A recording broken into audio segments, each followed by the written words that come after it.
So, after watching the NASCAR Cup Series seasons of the 2010s, basically from 2010 to 2019, and rating all the races I watched, all 359 races I watched, I did have some fun kind of playing around with different stats in terms of, season rankings, basically what was the average race rating for each season.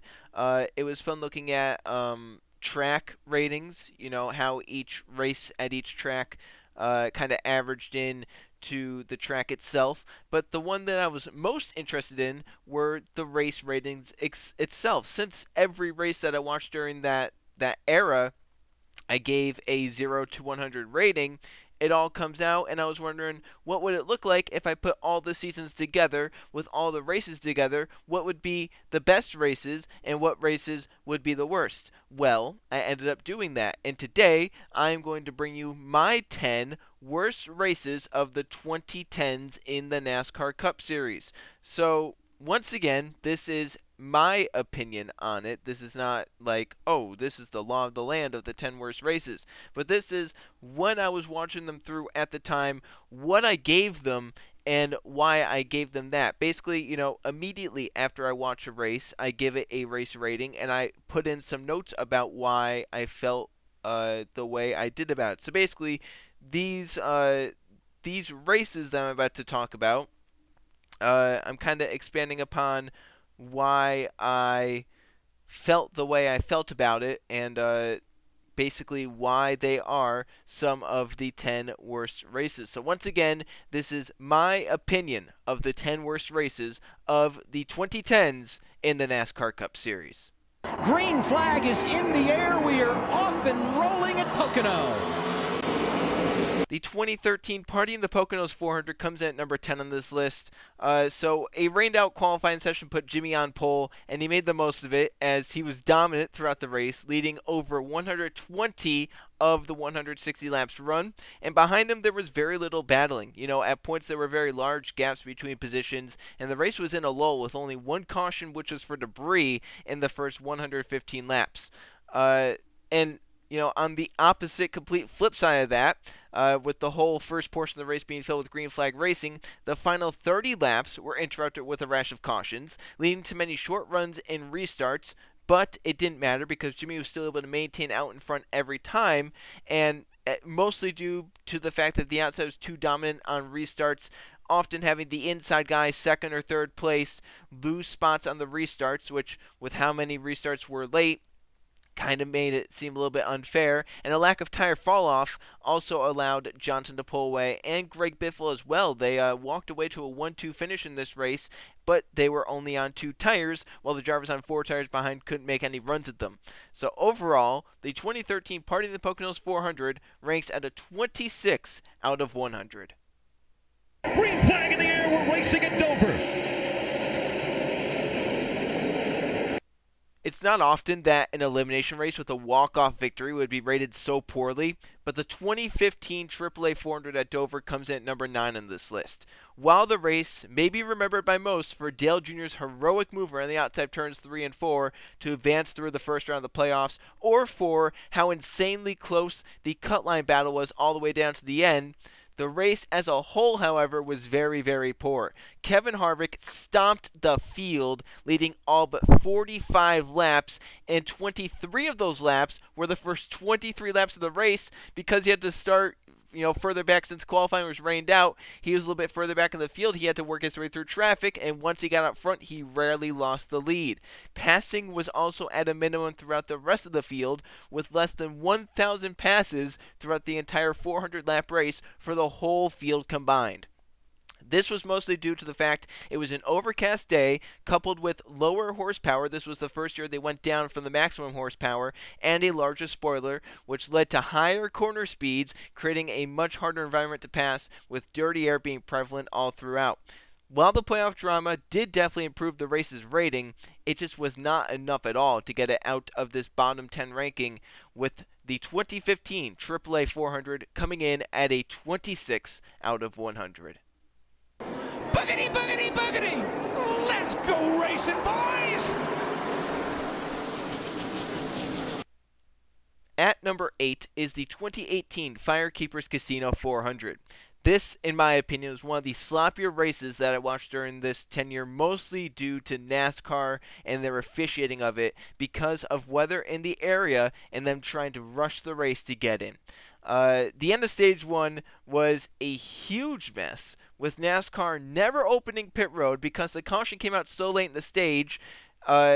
They were going to have to open pit road with 2 to go, but the rules say you can't open pit road with 2 to go on the stage. So NASCAR never opens pit road under the caution, and they gave drivers the 1 to go green signal with Matt Kenseth still limping his car around the racetrack and also safety trucks still on the racetrack.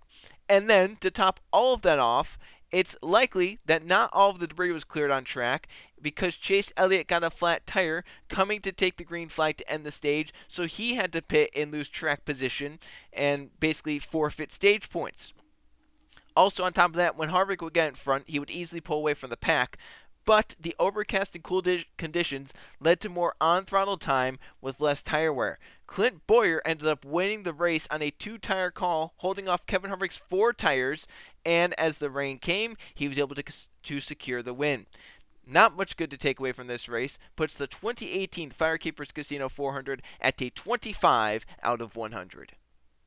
They're leading a race by 14 seconds. I mean, that is unbelievable. The 2017 Quaker State 400 is number 7 on this list.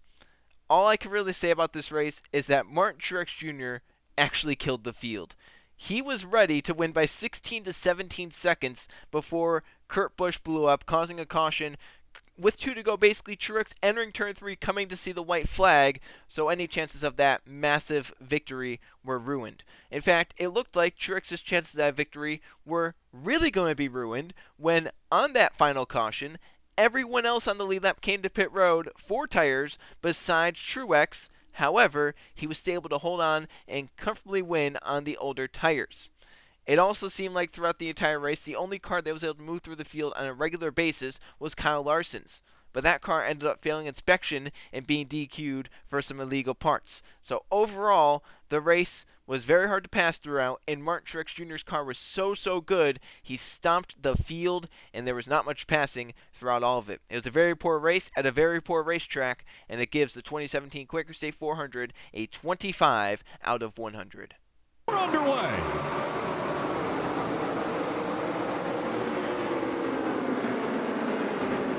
Number 6 on this list is the 2015 Federated Auto Parts 400 at Richmond.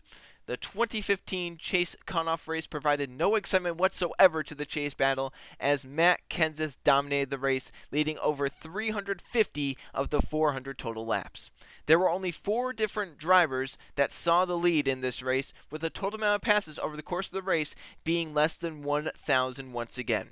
4 of the 6 cautions were sketchy debris cautions, with the last 3 being for debris on the backstretch, almost making it seem like NASCAR was trying to force chase drama where there really wasn't any drama, especially since one of the debris cautions came within the final 20 laps of the race, with a driver needing a win, Eric Almirola, sitting in 3rd place. The final restart also became controversial, with Kenseth seemingly going before the restart zone, but no penalty coming down even after many drivers complained of the move Kenseth pulled. A lack of excitement and forced yellows by NASCAR puts this race at a 24 out of 100. Boogity, boogity, boogity! Ooh, let's go racing, boys!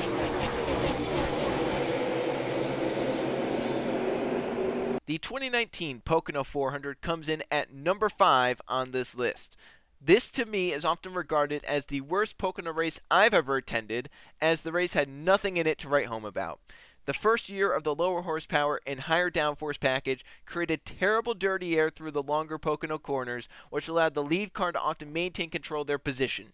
Gaps would open up over the course of a long run, with little tire fall off to create parity in lap times by the end of a run. The tire fall off was actually so good in terms of tires not falling off that Kevin Harvick tried to win the race by taking 2 tires instead of 4 tires on the final stop, and would have done it if not for penalties on pit road. And the final run of the race was only 9 laps long, but Kyle Busch still won the race by over 2 seconds from second place, with little to no battling happening for position over the course of that final run. For these reasons, the 2019 Pocono 400 gets ranked at a 23 out of 100. The lead pack has separated from that second pack, and the second pack still has not organized. They continue to run too wide. They continue to try to side draft to pull cars back. Often regarded as the worst superspeedway race of the 21st century, the 2018 1000bulbs.com 500 comes in at number 4 on this list. The Stewart-Haas racing cars found the perfect balance for race conditions, maintaining speed throughout a run, but also keeping their cars under control while many suffered back behind them. Their teamwork and cooperation also had the four of them separate themselves from the main pack within the final 10 laps, with a crash in the back of the pack the only reason they did not get a 1, 2, 3, 4 finish in this race. That late caution also pushed the race into overtime, which put fuel mileage into play, with Kurt Busch running out of fuel from the lead in the final lap of the race, even after leading over 100 of the laps run. While this caused a last lap pass for the win, it did not save it from being given a 23 out of 100 rating. Green flags in the air. Buggity, buggity, buggity. Let's go racing, boys. And Danica. Unfortunately, another weather-affected Michigan race comes in at number 3 on this list, the 2015 Quicken Loans 400. Let's start with the weather, right? It rained, then rained again, then rained some more, got some racing in, and then it rained again to end the race. That was basically the flow of this race. Overall, there were 4 red flag periods for rain, making the race seem more like a chore to watch than a form of entertainment. Wondering, was it going to get in? Yes, it is. No, it's not. Yes, it is. No, it's not. Yes, we're getting a race in. Now it's ending under the red flag. NASCAR even threw the green flag while it was still raining, leading to a Kyle Busch crash and criticism from Kevin Harvick. We all but wrecked right there. That's stupid. 18 did. I don't know if it's it probably was. They wrecked off of 4. I mean, it was downpour. I mean, it was raining when we came to the green. They can see the freaking sky, you know what I mean? When racing was actually happening, it wasn't the worst, even though Harvick was the dominant force of the race, pulling large gaps when he got out front. Strategy calls were also the name of the game at the end, with Kyle Larson's mid-pack car able to stay out and hold the lead over some of the top 5 cars until he needed to stop for fuel. He basically was able to hold off drivers like Kurt Busch, Dale Earnhardt Jr. that had top 3, top 5 race cars all throughout the race. The final rain shower came, ending the race short and giving Kurt his second victory of 2015. Basically, the mess of weather that this race was puts this race at a 23 out of 100 ranking. Green flag is in the air. We're racing in Phoenix.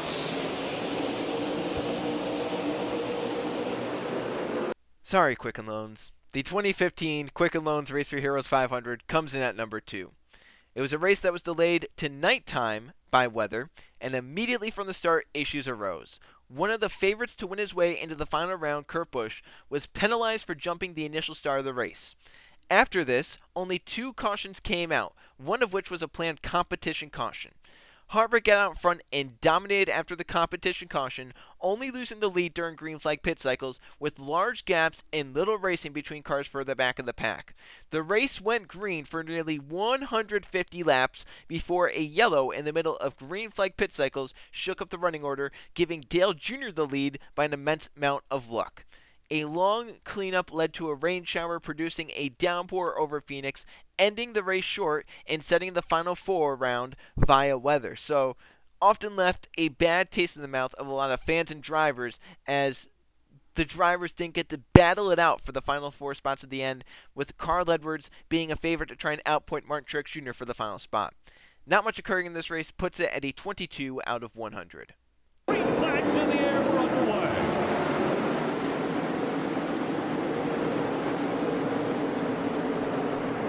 My worst race of the 2010s is the 2016 Combat Wounded Coalition 400. Domination was the theme of the day, with Kyle Busch leading all but 21 laps of this race. And the only laps he didn't lead were led by the Penske duo of Joey Logano and Brad Keselowski, and all 21 of them were due to strategy. Not only did Busch gap the field, but the field strung out so far it was basically impossible to see any type of battling on the racetrack. At one point, only 7 cars were within 30 seconds of Kyle Busch's lead. 30 seconds! And that's only 7 race cars. A late debris caution also turned the race into a wreckfest clown show with 3 straight wrecks within half a lap of each restart. That's right. They went one restart, crashed in the middle of 1 and 2. They went another restart, crashed halfway down the backstretch. They went another restart and crashed into turn 1. It was not fun at all at the end. But finally, the field settled down, but still, Busch was able to pull away from the pack on the final restart, securing the win by leading the final 109 laps straight. He had never lost the lead after he got it with around 60 laps into the race. Busch was even able to win by over 2 seconds in a 2-lap shootout. Basically, he gained over a second on second place in each of the final 2 laps. All of this put together makes the 2016 Indianapolis Cup race the worst race of the 2010s, with a ranking of 20 out of 100. At least it had the cool moment from Tony Stewart and Jeff Gordon at the end of it, though. Taking a final lap around Indianapolis Motor Speedway together. Tony Stewart in his final season. Jeff Gordon coming out of retirement to substitute drive for Dale Earnhardt Jr. So that is my list of the 10 worst NASCAR Cup Series races of the 2010s. Now, if you have some recommendations of races that you thought were bad that weren't necessarily on this top 10 list, let me know. Obviously, people don't tend to remember the bad races, so I'm sure, if I were to say, here's my top 10 best races, and, if there's not one on this list that you think should be, let me know. But, yeah, if you have any races that you just remember being so terrible, and you were like, oh, man, yeah, this race was actually awful. How is it not on the list? Let me know in the comments, right? Because, once again, I've ranked all 359 races that I've watched. So, I have a rating for all of them. And if you tell me a race where you're like, yeah, I kind of remember this one being bad, I could tell you what I gave it and why I gave it that, because once again, I have the rankings in a spreadsheet, and I have the reason that I gave for each ranking in that spreadsheet as well. So I could literally go and be like, yeah, I gave this race this, and here's why. So, yeah, I thought this was just a little bit of a fun video to do. Interesting to note that all but one of these races on this list actually came after the 2014 season, right? Because when I was going through, I was like, oh man, I can find 9 of these races on the YouTube channel. Basically, NASCAR didn't start uploading full races to YouTube until midway through 2014. So, yeah, I could find all but one of these races on this list on the NASCAR YouTube channel, and the only one I couldn't find on the NASCAR YouTube channel, because it was before 2014, was number 10 on the list. So I don't know if that's just kind of something to do with the Gen 6, or if it's just kind of a coincidence, but I just found it funny that a lot of the more recent races a lot of the later races of the 2010s were kind of seen as bad by me. I don't know if that was just me being burned out, or if it was just, well, obviously 2015 people don't really like, and Indianapolis, Pocono aren't going to be good. Kentucky, Michigan, they weren't really considered the best races of the 2010s. So I could see, why that probably occurred like that. All right, I'm done rambling now at the end. Thanks for watching. I hope to actually do a video just like this of my 10 best races of the 2010s. So watch for that at some point in the near future. And I'll see you guys for the next video.